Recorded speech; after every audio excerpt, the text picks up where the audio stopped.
அகிலத்தின் அன்பான சொந்தங்களுக்கு இனிய வணக்கம். இன்று இலங்கையின் பிரதான செய்திகள். முதலில் தலைப்புச் செய்திகள். உயர்ந்து செல்லும் டாலரின் பெறுமதி இலங்கை மக்களுக்கு ஏற்பட்டுள்ள பாரிய சவால். கண்டியில் திடீரென இடிந்து விழுந்த கட்டடங்கள், இருவர் அவசர சிகிச்சை பிரிவில் அனுமதி. அவசரமாக ஒன்று கூடும் இலங்கை மத்திய வங்கியின் நாணய கொள்கை சபை, வெளியாகுள்ள முக்கிய தீர்மானம். நெருக்கடியில் இலங்கை, மஹிந்த உட்பட பலரை அரசில் இணைத்துக் கொள்ள தீர்மானம். மனைவியை தீ வைத்து கொளுத்தி பரபரப்பை ஏற்படுத்திய கணவன் போலீசாரிடம் வழங்கிய வாக்குமூலம். விபச்சார விடுதி சுற்றி வளைப்பு, பெண்கள் 3 பேர் கைது. வேதியின் குறுக்கே பார ஊர்தி கவிழ்ந்து விபத்து. இலங்கையில் 226 பேருக்கு சர்வதேச சிவப்பு பிடி ஆணை. IMFின் புதிய நிபந்தனை, விரைவில் எரிபொருள் விலை அதிகரிக்கும் சாத்தியம். அடுத்து வரும் 3 நாட்களுக்கு வானிலையில் ஏற்பட உள்ள மாற்றம், பொதுமக்களுக்கு விடுக்கப்பட்டுள்ள எச்சரிக்கை. தொடர்பென விரிவான செய்திகள். அமெரிக்க டாலருக்கு எதிராக இலங்கை ரூபாயின் விரைவான மதிப்பு வீழ்ச்சி, அத்தியாவசிய இறக்குமதி பொருட்களின் விலை, மின்சாரம் மற்றும் நீர் கட்டணங்கள் மற்றும் ஏற்றுமதிக்கான மூலப்பொருட்களை வாங்கும் செலவாகியவற்றில் குறிப்பிடத்தக்க அதிகரிப்புக்கு வழிவகுத்துள்ளது என்று பொருளாதார வல்லுநர்கள் சுட்டிக்காட்டியுள்ளார்கள். இதனுடன் ஒப்பிடுகையில் பணவீக்கமும் கணிசமாக அதிகரிக்கும் என்று எதிர்பார்க்கப்படுகின்றது. எரிபொருள், எரிவாயு, மருந்துகள் மற்றும் உணவு உள்ளிட்ட பல அத்தியாவசிய பொருட்கள் இலங்கைக்கு டாலரில் இறக்குமதி செய்யப்படுவதால் ரூபாயின் மதிப்பு குறையும் போது உள்ளூர் சந்தையில் இந்த பொருட்களின் விலை வேகமாக அதிகரிக்கும் என்று அவர்கள் கூறுகின்றார்கள். எரிபொருள் விலைகளின் அதிகரிப்பு, போக்குவரத்து செலவுகள், மின்சாரம் மற்றும் நீர் கட்டணங்கள் மற்றும் பொதுச்சேவை விலைகள் ஆகியவற்றின் உயர்வை நேரடியாக பாதிக்கும் என்றும் கூறப்படுகின்றது. இந்த சூழ்நிலையில் சாமானிய மக்களின் மாதாந்த செலவுகளும் கணிசமாக அதிகரிக்கும் என எதிர்பார்க்கப்படுகின்றது.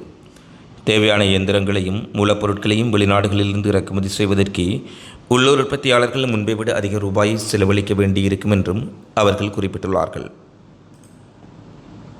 கண்டியில் சேனாயக்க வீதியில் உள்ள எரிபொருள் நிரப்பு நிலையத்திற்கு அருகில் 6 மாடி கட்டடம் ஒன்று திடீரென இடிந்து விழுந்ததில் 2 தொழிலாளர்கள் படுகாயமடைந்து பேராதனை வைத்தியசாலையில் அனுமதிக்கப்பட்டுள்ளார்கள். இந்த அனர்த்தம் இன்று நண்பகல் கண்டியில் இடம்பெற்றுள்ளது. இதன்போது இடிந்து விழுந்த கொங்கிரீட் துண்டுகளுக்குள் சிக்கியிருந்த ஒருவர் அருகில் இருந்தவர்களால் மீட்கப்பட்டு வைத்தியசாலையில் அனுமதிக்கப்பட்டுள்ளார்.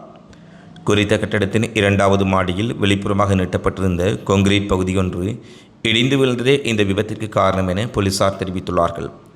சம்பவம் தொடர்பாக கண்டி போலீசார் மேலதிக விசாரணைகளை மேற்கொண்டு வருகின்றனர். இலங்கை மத்திய வங்கியின் நாணய கொள்கை சபையின் கூட்டம் திங்கட்கிழமை நடைபெற உள்ளதாக இலங்கை மத்திய வங்கி அறிவித்துள்ளது.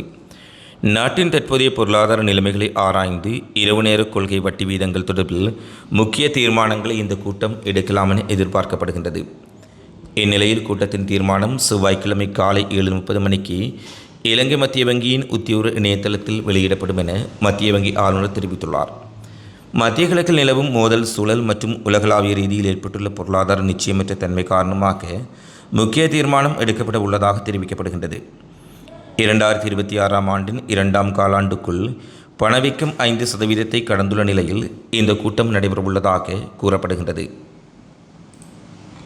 நாட்டின் தற்போதைய நெருக்கடிகளுக்கு தீர்வு காண முன்னாள் ஜனாதிபதிகளான ரணில், மஹிந்த ஆகியோரை உள்வாங்கி சர்வகட்சி மாநாடொன்று உடனடியாக கூட்டப்பட வேண்டும் என்று திஸ்ஸ குட்டியாராட்சி வலியுறுத்தியுள்ளார். ஊடக சந்திப்பில் கலந்து கொண்டு கருத்து வெளியிடும் போதே முன்னாள் நாடாளுமன்ற உறுப்பினர் திஸ்ஸ குட்டியாராட்சி இதனை தெரிவித்துள்ளார். தொடர்ந்து கருத்து வெளியிட்ட அவர், நாட்டில் தற்போது பெரும் பொருளாதார நெருக்கடி உட்பட பல்வேறு நெருக்கடிகள் ஏற்பட்டுள்ளது.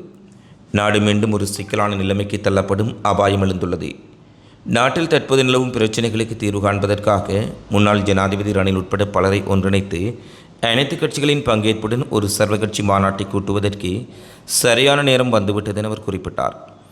அத்துடன் எதிர்க்கட்சித் தலைவர் சஜித் பிரேமதாசா பெரிய தலை ஆனால் சிறிய மூளை கொண்டு ஒரு குழந்தையை போன்றவர் என்றும் திஸ்ஸ குட்டியாராட்சி சஜித் பிரேமதாசா மீது கடுமையான விமர்சனத்தை முன்வைத்துள்ளார். கொழும்பு அங்கொடை மீகவத்தை பகுதியில் தன் மனைவியின் மீது பெட்ரோல் ஊற்றி தீ வைத்த சம்பவம் தொடர்பாக கணவரை போலீசார் கைது செய்துள்ளார்கள். இந்த சம்பவம் கொழும்பு அங்கொடை மீகவத்தை பகுதியில் கடந்த 18ஆம் தேதி இடம்பெற்ற நிலையில் சந்தேக நபர் நேற்றைய தினம் கைது செய்யப்பட்டுள்ளார். கடந்த 18ஆம் தேதி மாலை சுமார் 5:30 மணியளவில் முச்சக்கர வண்டியில் வந்த அவர் மனைவியின் தலையில் பெட்ரோல் ஊற்றி தீ வைத்துவிட்டு தப்பி சென்றுள்ளார்.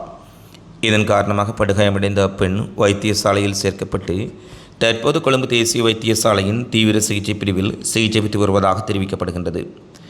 அவரது முகம் மற்றும் மார்பில் ஏற்பட்ட கடுமையான தீக்காயங்கள் காரணமாக அவர் கவலைக்கிடமான நிலையில் இருப்பதாக வைத்தியசாலை வட்டாரங்கள் தெரிவித்துள்ளது. இருப்பினும் அவரிடமிருந்து ஏற்கனவே வாக்குமூலம் பதிவு செய்யப்பட்டுள்ளதாக போலீசார் தெரிவித்துள்ளார்கள். இச்சம்பவம் குறித்த முதற்கட்ட விசாரணையில் அப்பெண்ணின் சட்டபூர்வ கணவரே இந்த தீவைப்பு சம்பவத்தில் ஈடுபட்டது தெரியவந்தது. இதன்போது சந்தேக நபர் தனது மனைவிக்கு தீ வைத்ததாக ஒப்புக்கொண்டுள்ளதாகவும் முந்தைய திருமணத்திலிருந்து சட்டபூர்வமாக பிரிந்த பிறகு இருவரும் திருமணம் செய்து கொண்டதாகவும் குறிப்பிட்டுள்ளார். இருப்பினும் அந்த பெண் பலருடன் தொடர்பில் இருப்பதாகவும் பல நாட்களாக வீட்டுக்கு திரும்புவதில்லை என்றும் வழங்கிய அனைத்து அறிவுரைகளையும் மீறி தொடர்ந்து பலருடன் கள்ள உறவில் ஈடுபட்டு வந்ததாக சந்தேக நபர் குறிப்பிட்டுள்ளார். இதன் பின்னரே மனைவிக்கு தீ வைத்த பிறகு தானும் தற்கொலை செய்து கொள்வதாக அவரிடம் கூறியதாக தெரியவந்துள்ளது. இதற்குமே சந்தேக நபர் இன்றைய தினம் ஆழ்கடை நீதிமன்றத்தில் முன்னிலைப்படுத்த உள்ளதாக போலீசார் தெரிவித்துள்ளார்கள். பண்டாரவளை பிதுனுவ பகுதியில் மசாஜ் நிலையம் என்ற பெயரில் இயங்கி வந்த விபச்சார விடுதியொன்றை பண்டாரவளை போலீஸ் குற்றப்புலனாய்வு பிரிவினர் கடந்த 22ஆம் தேதி சுற்றி வளைத்து முற்றுகையிட்டுள்ளார்கள். போலீஸ் உத்தியோகத்தர் ஒருவரை பயன்படுத்தி மேற்கொள்ளப்பட்ட இந்த சுற்றி வளைப்பில் அங்கிருந்த 3 பெண்களும் விடுதி முகாமையாளரும் கைது செய்யப்பட்டுள்ளார்கள். கைது செய்யப்பட்ட பெண்கள் பண்டாரவளை, ரத்தினபுரி மற்றும் பாதுக் ஆகிய பகுதிகளைச் சேர்ந்தவர்கள் எனவும் அவர்களின் வயது 35 முதல் 60 வயதினை போலீசார் தெரிவித்துள்ளார்கள். கைது செய்யப்பட்ட அனைவரும் மருத்துவ பரிசோதனைக்கு உட்படுத்தப்பட்டதன் பின்னர் பண்டாரவளை நீதிவான் முன்னிலையில் ஆஜர்படுத்துவதற்கான நடவடிக்கைகளை போலீசார் மேற்கொண்டு வருவதாக குறிப்பிட்டுள்ளார்கள்.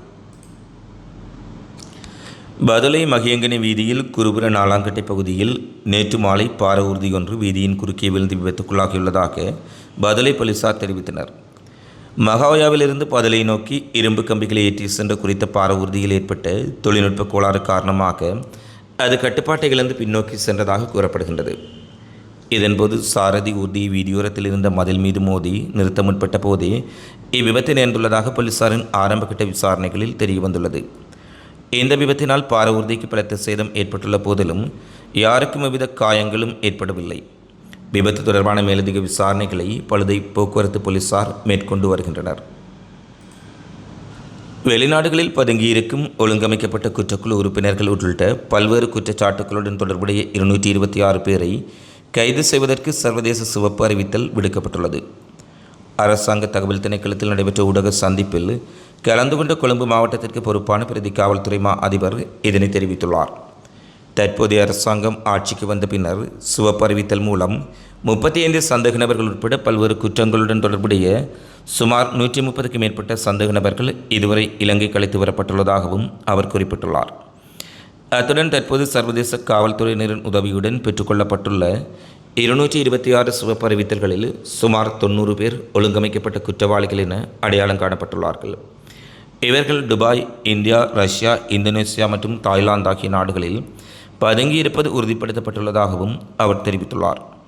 குறித்த சந்தேக நபர்கள் அனைவரையும் விரைவில் இலங்கைக்கு அழைத்து வருவதற்கான நடவடிக்கைகள் முன்னெடுக்கப்பட்டு வருவதாகவும் கொழும்பு மாவட்டத்திற்கு பொறுப்பான பிரதி காவல்துறை அதிபர் மேலும் தெரிவித்துள்ளார்.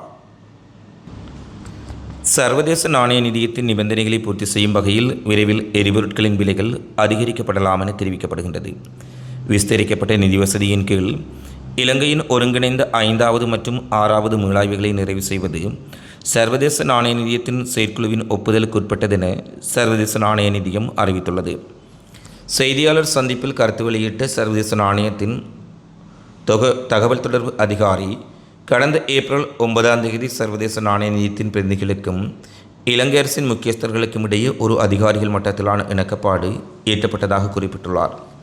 செயற்குழுவின் ஒப்புதலுக்காக இந்த திட்டத்தை சமர்ப்பிப்பதற்கு முன்பு இலங்கை பல பூர்வாங்க நடவடிக்கைகளை முடிக்க வேண்டும் என்றும் அவர் சுட்டிக்காட்டியுள்ளார். மின்சாரம் மற்றும் எரிபொருளுக்கான செலவை உள்ளடக்கும் வகையில் விலை நிர்ணய சூத்திரங்களை செயல்படுத்துதல், நலிவடைந்த மற்றும் பாதிக்கப்படக்கூடிய சமூகங்களை பாதுகாப்பதற்கு நிவாரண வழிமுறைகளை செயல்படுத்துதல், மற்ற நிதி உத்தரவாதங்களை நிறைவு செய்தல் ஆகியவை இதில் அடங்கும். செயற்குழுவின் ஒப்புதலை தொடர்ந்து இலங்கைக்கு சுமார் 700 மில்லியன் அமெரிக்க டாலர் நிதி கிடைக்கும் என்றும் அவர் குறிப்பிட்டுள்ளார். செலவின மீட்பு விலை சீர்திருத்தங்கள் மற்றும் நலிவடைந்த சமூகங்களை பாதுகாப்பதற்கான வழிமுறைகள் ஆகிய இரண்டையும் வழங்குவதே இந்த திட்டத்தின் நோக்கம் என்றும் அவர் குறிப்பிட்டுள்ளார். மேலும் இலங்கை சமீபத்தில் சந்தித்த புயலும் மத்திய கிழக்கில் நிலவும் மோதல்களின் வெளிப்புற தாக்கமும் நாட்டின் பொருளாதாரம் மற்றும் மக்கள் மீது கடுமையான பாதிப்பை ஏற்படுத்தியுள்ளதாக அவர் குறிப்பிட்டுள்ளார். அரசாங்கத்தால் செயல்படுத்தப்பட்ட எரிபொருள் மானிய திட்டம், குறிப்பாக 1 லிட்டர் டீசலுக்கு ₹100 மானியம் வழங்குவது சர்வதேச நாணய நிதியத்தின் விலை நிர்ணய கட்டமைப்புடன் முரண்படுவதாக இதன்போது செய்தியாளர்கள் சுட்டிக்காட்டிய போதும் அதற்கான நேரடி பதில் வழங்குவதிலிருந்து ஜூலிசெக் பிடிகொடுக்காமல் நழுவியுள்ளார். எனினும் சர்வதேச நாணய நிதியத்துடனான உடன்பாடுகளை நிறைவேற்றுவது இலங்கை அரசாங்கத்தின் கடமைப்பாடுகளில் ஒன்றாகும் என அவர் குறிப்பிட்டுள்ளார். அதன் பிரகாரம் எரிபொருட்களின் விலை மீண்டும் குறிப்பிடத்தக்க அளவில் அதிகரிக்கப்படலாம் என பலரும் ஊகம் வெளியிட்டுள்ளார்கள். எதிர்வரும் மே 26 அல்லது 27ஆம் தேதிகளில் தென்மேற்கு பருவப்பெயர்ச்சி காலநிலை நாட்டை வந்தடையக்கூடும் என்பதால் அந்நாட்களில் நாட்டின் தென்மேற்கு பிராந்தியத்தில் மழை வீழ்ச்சி அதிகரிக்கக்கூடும் என வளிமண்டல திணைக்களம் எதிர்வு கூறியுள்ளது. குறிப்பாக மே 26, 27 மற்றும் 28ஆம் தேதிகளில் மழைப்பொழிவு சற்றே அதிகரிக்கும் என்றும் திணைக்களம் தெரிவித்துள்ளது. இதேவேளை இலங்கையை சுற்றியுள்ள கடல் பகுதிகளுக்கான அடுத்த 24 மணி நேர வானிலை முன்னறிவிப்பும் வெளியிடப்பட்டுள்ளது. இதற்கிடையில் வங்காள விரிகுடா மற்றும் அரபிக்கடலில் அடுத்த 3 நாட்களுக்கு பலத்த காற்று மற்றும் கடல் கொந்தளிப்பாக இருக்கும் என்றும் வானிலை மையம் தெரிவித்துள்ளது. கொழும்பு மற்றும் காலி வழியாக புத்தளம் முதல் அம்பாந்தோட்டை வரையிலான கடலோர பகுதிகளில் ஆங்காங்கே மழை அல்லது இடியுடன் கூடிய மழை பெய்யும் என்றும் கூறப்படுகின்றது. மாலை அல்லது இரவு நேரங்களில் நாட்டை சுற்றியுள்ள கடல் பகுதிகளின் சில இடங்களில் மழை பெய்யலாம் என எதிர்பார்க்கப்படுகின்றது. தென்மேற்கிலிருந்து வீசும் காற்றின் வேகம் மணிக்கு சுமார் 40 கிலோமீட்டராக இருக்கும். காங்கேசன் துறை முதல் புத்தளம், கொழும்பு, காலி மற்றும் அம்பாந்தோட்டை வரை பொத்துவில் வரையான கடலோர பகுதிகளில் காற்றின் வேகம் அவ்வப்போது அதிகரிக்கலாம் எனவும் கூறப்படுகின்றது. நாட்டை சுற்றியுள்ள மற்ற கடல் பகுதிகளில் காற்றின் வேகம் அவ்வப்போது 50 கிலோமீட்டர் வரை அதிகரிக்கும் எனவும் கூறப்படுகின்றது. இடியுடன் கூடிய மழையின் போது கடல் பகுதிகளில் தற்காலிக பலத்த காற்று வீசக்கூடும் என்றும் கடல் பகுதிகள் பாரிய கொந்தளிப்பாக காணப்படும் என்றும் எச்சரிக்கை விடுக்கப்பட்டுள்ளது. இத்துடன் இலங்கையின் இன்றைய பிரதான செய்திகள் நிறைவடைகின்றன. தொடர்ந்தும் இலங்கை செய்திகளை உடனுக்குடன் அறிந்து கொள்ள அகிலத்துடன் இணைந்திருங்கள். இந்த காணொளி தொடர்பிலான உங்களது கருத்துக்களை கமெண்ட்ஸில் பதிவிடுங்கள். மீண்டும் அடுத்த காணொளியில் சந்திப்போம். நன்றி, வணக்கம்.